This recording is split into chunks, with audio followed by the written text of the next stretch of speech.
Jemi rikthyer në studio në pjesën e fundit të emisionit për ditën e sotme. Me mua është bashkuar ish ministri Edmond Panariti. Përshëndetje dhe mirëmëngjes zoti Panariti, edhe një vit sa më të mbar. Faleminderit për ftesën dhe për ju një vit të mbar. Ka nisur 2020 një vit i ri me kriza të mbartura nga 2019 dhe nga këto vite? Po, sepse ky fillim viti mbarti, si shtati ju me drejt, në mënyrë të plotë, pa ndryshuar gjithë ato paketë problemesh, të lashesh, stresesh, ngërçesh që i trashëguan nga viti që u mbyll. Kështu që në këtë pikpamje është, pavarësisht se është viti i ri, është vijim i problemeve që presin zgjidhje, ngërçeve të mëdha dhe një stagnacioni politik, stagnacioni ekonomik, i cili për mendimin tim po kthehet në një barë të madhe për shoqërinë shqiptare dhe epitoma, thoja, simptoma më kryesore është braktisja masive e vendit. Njerëzit janë të lodhur për një shumicë faktorësh që kanë bëjnë jo vetëm me gjendjen ekonomike, e cila ofron për ditë më shumë më pak shpresë, por edhe për mungesë të stabilitetit dhe të sigurisë. Dhe ajo që është më kryesore është psikologjike. Vendet ju mbyllën dyert për në Bashkimin Evropian, tash i kanë dalë këto tezat e mini Schengenit, po njerëzit kanë kuptuar që praktikisht ky vend ka një perspektivë të errët në integrimin në Bashkimin Evropian. Dhe sigurisht njeriu një jetë ka, sidomos brezi i ri. Brezi i ri është ai që është më i dëshpëruar, që shikon mungesë perspektive nga papërgjeshmëria e klasës politike, pavarësisht majorancës opozitë, e cila është bashkëfajtore në mbylljen e perspektivave të integrimit të Shqipërisë në Bashkimin Evropian, në përfshirjen e këtij vendi në një treg të madh mundësish, oportunitetesh, dhe ato që nuk e bën shteti, e bën individi vetë. Bën siljen. Me mënyrë të tillë.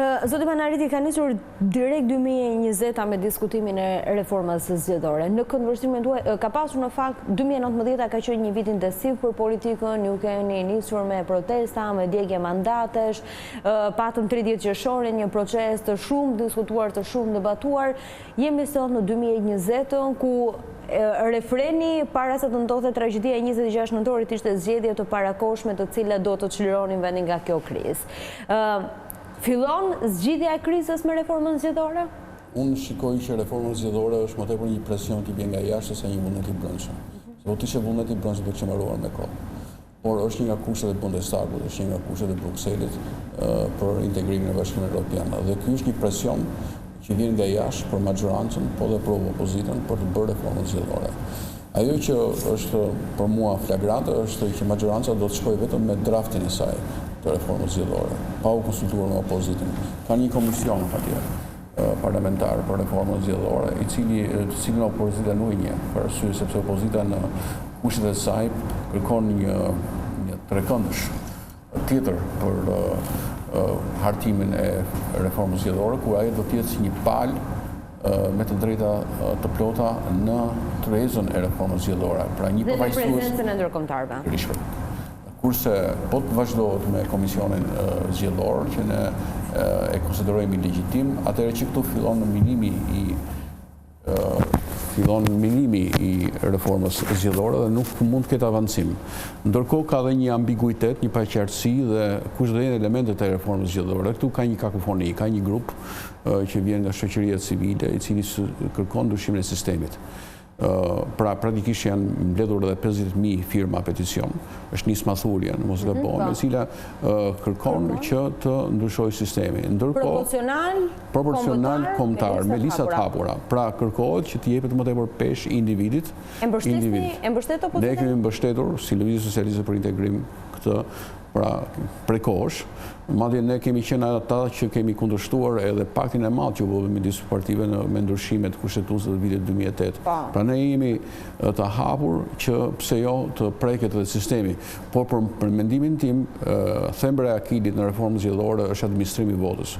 Pasi unë kam thënë këtu edhe më përpara, pavarësisht çfarë do të sistemi të ndërtosh, në rast se ti procesin e administrimit të votës e lë kështu siç është, pra me shantazh nga pushteti, me komisioner të blerë, me presion të parave të pista, me ndërhyrje të trafikantëve, me pushtetarë të cilët bëjnë lidhje të shkurtër me krimin apo me njerëz të malavitës për të ndërhyrë në kutinë e votimit, çfarëdo lloj sistemi që të kesh ti, magjoritar, proporcional, kombinuar e tjerë nuk bën dert, sepse ai nuk e llogarit fare sistemin, ai llogarit kutinë ku ai ndryshon rezultatin. Kështu që çfarëdo lloj sistemi të ndërtosh, kjo nuk ka vlerë. Prandaj procesi i administrimit të votës, i numërimit, i komisionerëve të depolitizuar e tjerë mbetet një moment kyç në shoqërinë shqiptare. Është mirë që këto të ecin paralelisht, por sigurisht ndryshimi i sistemit kërkon shumë më tepër kohë. Procesi i administrimit të votës është për të kapur zgjedhjet e ardhshme. Megjithatë është që një vullneti politike, një kompromisi të gjerë dhe natyrisht luajal. Opozita e vërtet nuk është opozita që është në parlament. Nëse do të luash me këtë lojë, që shikon ne kemi opozitën atje, ju po doni ri në rrugë, unë mendoj që ne futemi në një qorsokak dhe çdo hap që do merr nuk do ketë qëndrueshmëri. Detyrezat e thirrura nga OSB-ja kanë pasur parasysh edhe opozitën e cila është jashtë parlamentit. Lëvizja Socialiste për Integrim do ta vendosë theksin te ndryshimi i sistemit, do të mbështesë ndryshimin e sistemit apo këto filtra të cilët edhe sistemin që kemi e bëjnë më të mirë. Ne jemi të hapur për të ndryshuar, për të bërë reformën zgjedhore në gjithë elementet e saj. Fillimisht, siç tham, procesi i administrimit të votës, sepse ne nuk vuajtëm nga sistemi zgjedhor aktualisht, që i kemi rajonal të ndarë në distrikte, praktikisht proporcional rajonal, por vuajtëm nga keq administrimi i votës, nga vjedhja, nga shantazhimi, nga blerja e votës e tjerë, të cilët deformuan rezultatin në kuti dhe nuk kishte se ja fatëruam në këtë sistemit. Pra, sigurisht, prandaj e keqja e madhe është procesi i administrimit të votës. Por praktikisht si do numërohet vota, ku do numërohet, kush do numërojë, si do pasqyrohet, kush dihet mënyra e votimit e tjerë. Në rast se nuk e kapim këtë problem, që është pjesë e ndryshimeve në kodin zgjedhor, ndryshimit e infrastrukturës zgjedhjeve, komisionerëve dhe vullnetit, ne pastaj ecim kot po sigurisht jemi të hapur edhe për çështjen e sistemit. Pse jo, ne kemi pas këtë qëndrim të kahershëm që jemi, pse jo, që votat jetë sa më përfaqësuese. Qofse mendohet që proporcionali kombëtar me lista të hapura është vot më përfaqësuese, pra e përçon më në mënyrë më drejt për drejt vullnetin popullor në kutinë e votimit, pse jo? Jemi të hapur për ta parë dhe këtë mundësi. Por duhet filloj edhe një herë tek procesi i administrimit të votës, tek ndryshimet në çështjet e administrimit, të numërimit, të votimit, të komisionerëve, aty ku bëhet ndërhyrje, aty ku bëhen blerje, aty ku ndodh shantazhi, aty ku ndodh presioni dhe aty ku ndodh edhe deformimi i procesit zgjedhor. Nuk ka ndodhur nga sistemi, ka çeduar si sistemi. Sistemi, çdo sistem, qoftë ky magjoritar i pastër, qoftë proporcional, rajonal, kombëtar, me lista të hapura, ka avantazhe dhe dizavantazhe të tij. Dhe këtë e thon teoritë e sistemeve zgjedhore. Por problemi mbetet te kutia e votimit. Stalini thoshte, nuk ka rëndësi kush voton, rëndësi ka kush numëron. Pra është shumë malinje kjo. Por në rast se ti e deformon vullnetin popullor duke presuar, duke deformuar rezultatin në kuti, çfarë lloj sistemi të ndërtosh, çështja është e kompromituar që në gjenezë. E kuptoj mirë. Për te krizës politike, Shqipëria është e përfshirë në 2020 edhe nga një krizë humanitare si pasojë e tërmetit e 26 nëntorit. Dali më të fortë nga kjo situatë, zotë Panariti, apo mënyra se si po menaxhohet deri tani lë shumë për dëshiruar në këndvështrimin tuaj? Jo, aty kjo ishte një dramë, një tragjedi jashtëzakonisht e madhe. Do thonë, përveç sikleteve dhe halleve të mëdha, u goditëm nga një fatkeqësi shumë e madhe dhe është një fatkeqësi për ata 10.000, 11.000 vetat që ndodhen ende tashmë në pasigurinë e strehimit. Një pjesë janë në çadra, një pjesë janë në hotele, në presionin që do të dalin, shkaktuar dhe një afat, ndërkohë ka një terrë në kuptimin se si do të strehonse dhe këtu nuk ka një vizion ose si do të ndodhë. Do të përfitojnë nga bonusi qerave ose te të afërmit të tyre. Pikërisht pra dhe këtu është evazive. Pati një propozim nga biznesi, sepse ne kemi edhe një situatë që nuk është se vuajmë nga banesa, kemi stokë banesash. Natyrisht këtu mund të arrish një dil dhe qeveria mund të futesh, se nuk mund ta lësh ti vetë individin që është pastret të përplaset me tregun. Absolutisht, qoftë me bonus qiraje. Të cilat janë shumë më të vogla se sa çmimet reale të tregut. Pikërisht, pra, kështu e lë procesin komplet pa menaxhueshëm. Prandaj unë jam mendimin që qeveria nuk mund t'i lajë duar thjesht duke dhënë një bonus qiraje ti dhe hajde përplasu ti me tregun, i cili edhe në mënyrë spekulative po i rrit çmimet. Pra qeveria duhesha jo të futesh të krijonte marrëdhënie direkte me stokun e banesave, se nuk mendoj që qeveria mund të jetë operator ndërtues vetë, të ketë ndërmarrje ndërtimi. Ka ikur ajo periudhë që të ndërtoj banesa, le që duhen edhe më shumë kohë, kur ata kërkojnë një zgjidhje emergjente. Dhe zgjidhja emergjente mund të jetë stoku i banesave, të cilët janë të pashitura, por duhet futet qeveria me biznesin dhe jo të lërë ata të pastret përplasen me tregun në mënyrë të lirë. Aq më tepër në një bonus qiraje që sillet mesatarisht 150.000 lekë të vjetra, aq është pak a shumë, dhe ju e dini hajde gjej tash në Tiranë Durrës si banesë me 150.000 lekë. Pra që këtu është i komprometuar.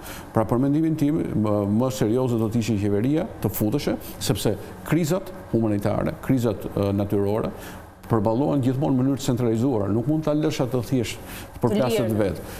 Së është krizë, nuk është një situatë normale, që tu është ashtë përplasur me tregun, ai nuk jenë emergjencë, mund të jap të mundësi, po e gjete se gjete. Ajo është një krizë e cila menaxhohet në mënyrë centralizuar. Dhe që në këtë mes çdimi është i rëndë. Pastaj u pa që kush janë kapacitetet tona në përballje me krizat, që kur ndodhin tërmeti. Praktikisht gërmoshëm e duar. Nuk ishim qenë të cilët të gjurmonin ata që ishin në rënoja. U deshin ekipet e specializuar. Kosova ishte shumë më përpara se ne. Më e organizuar, më e strukturuar, me skuadra qenë të specializuar. Ne kishim shkollën e qenëve që nuk ishte qenë që të gjurmonte ata që ishin në rënoja. Pra që duam në shumë pikpamje, pra të treguam që kemi absolutisht një zbrasi në strukturat e emergjencës civile, nga mungesa financimeve dhe nga gjithë të tjera. Pra jemi një shtet që nuk jemi shtet, sepse forca e shtetit tregohet pikërisht në fatkeqësi. Mënyrën se si e administron dhe si e kontrollon këtë fatkeqësi dhe si e zbut atë për qytetarët. Zoti Panariti, opozita në vitin e kaluar në 2019 përpara se të ndodhte tragjedia e 26 nëntorit theksonte që zgjedhjet e parakohshme ishin një zgjidhje për të zgjidhur krizën politike që është në vend. Janë sërish opsion për ju në 2020? Po, janë mbeten gjithmonë opsion, por këtë e ka ndorë qeveria. Dhe qeveria duhet të kuptojë. Qeverisë i leverdis sa më shumë ta zgjas mandatin e saj. Ajo mund ta zgjas, po faturën nuk e paguan qeveria, e paguan populli, e paguan demokracia, e paguan procesin integruese të Shqipërisë. Mendoni ju se aq më tepër që ndodhen përpara një paradoksi, ne kemi marrë drejtimin e OSBE-s. Një organizatë e cila në epiqendër të misionit të saj ka zgjedhje pluraliste, demokratike, dhe natyrisht ka edhe fjalën e lirë edhe çështjen e lirisë mediave. Ku jemi ne këtu? Ne kemi një parlament monist, ne bëm zgjedhje me një parti, zgjedhje që nuk u njohën as nga OSBE-ja, të cilën neve e kemi tashmë kryesin, sepse u diri që është zyrë OSBE-s nxori një raport që i delegitimoi këtë zgjedhje, por që natyrisht pritet gjykata kushtetuese për të certifikuar validitetin e këtyre zgjedhjeve, e cila nuk po krijohet, sepse kemi edhe një paradoks të madh. Dy gjykata supreme nuk i kemi tashmë, po bëhen 3 vite që jemi pa gjykata supreme. Një rast unik në botë. Pra praktikisht do vazhdojmë në kështu. Cilin dhe Maqedonia e Veriut e refuzojnë. Mund të vazhdojmë në kështu. S'mund të vazhdojmë në kështu. Prandaj duhet të drejtojmë edhe një herë popullit. Kjo nuk është se e thot opozita për kapital saj politik, se do opozita do prisë do të vinte. Po është problemi që nuk mund të vazhdojë demokracia në shtetin në këtë lloj forme. Ç'është ky shtet? Ky shtet pa gjykata, ky shtet pa parlament, ky shtet pa pushtet lokal. Ne ke 3 bashki të mëdha që nuk kanë drejtim. Dhe pra në kjo situatë kërkon dhe njëherë të drejtohemi sovranit me një paket zgjedhjesh të përgjithshme dhe lokale, dhe natyrisht këtu kërkohet vullneti i majorancës, e cila do kuptojë që nuk mund të vazhdojë, sepse fatura bëhet shumë e rëndë dhe pastaj për mua futemi në një situatë e cila prodhon për temë gjithmonë futemi në një cikël vicioz, në një cikël të djallit që krizat gjithmonë e thellohen. Por sa kohë që ti nuk jep një rrugë dalje, kemi fqinjin tonë Maqedoninë. Organizon zgjedhje Kosova, që në momentin e krizës kur trondit qeveria, ju drejtua popullit saj. Një thirrje për në gjykatën e Hagës mjaftoi për. Pikërisht pra. Dhe i dhanë hapësirë ndryshimeve nëpërmjet mekanizmit zgjedhor. Ngelen protestat një opsion për opozitën apo jo?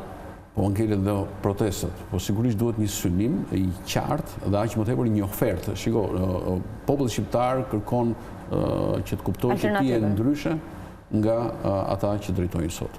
Që ti praktikisht ke një program të qartë, të mirë artikuluar, me synime të qarta, të prekshme dhe bindëse, jo thjesht për demagogji, që ato që i thua të jep dhe garanci do t'i bësh. Pra, ve përballë faturën financiare, dhe mjetet se si do të sigurosh ti për shembull premtimet që do bësh për rritjen e pagave, për rritjen e pensioneve, për rritjen e asistencës sociale, e të gjitha këto.